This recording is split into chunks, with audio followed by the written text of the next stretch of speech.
It's like nothing I've ever seen. I mean, I was a trial court judge before I came on the court, and we started seeing it happening probably in the mid-2000s, and now it's just devastating. The opioid epidemic dragging down communities and the courts in central Indiana. Now, one of our state Supreme Court justices is co-chairing an interstate task force. The goal is to collaborate and come up with best practices for handling the thousands of opioid-addicted Americans. And with an Indiana justice at the helm, Hoosier experiences and issues could really lead discussions. 24-hour News 8's Brenna Donnelly shows us what our Chief Justice is working on. Brenna, good evening. Good evening. I sat down with Chief Justice Loretta Rush today and heard firsthand how passionately our justices want to solve this public health crisis. She said Indiana's opioid problems aren't unique, but outside information could help us, and our successes could help other states.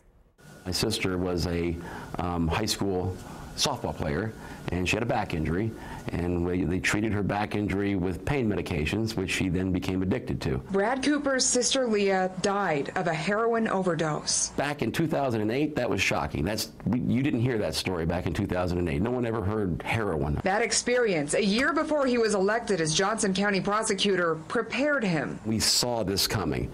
I mean, I knew the story of my sister, and I knew that this was going to be something that's going to happen to other kids. In 2012, Johnson County began to aggressively arrest drug dealers, send arrested addicts to rehab, and employ a patient prescription database. The crime rate there has since dropped by 37%. That's not the case elsewhere. You see pictures of the parent overdosed on heroin with their child crying, right next to them. It's traumatic. As the new co-chair for an interstate judicial task force, Chief Justice Loretta Rush is charged with finding real solutions to the epidemic.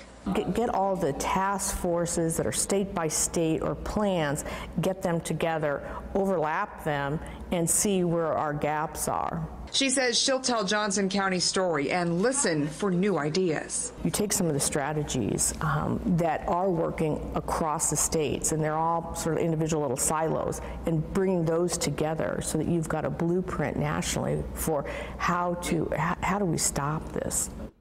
Chief Justice Rush told me the collaborative meetings are already happening via telephone, but the task force will meet in person for the first time on November 13th in Washington, D.C. Brenna Donnelly, 24-hour News 8.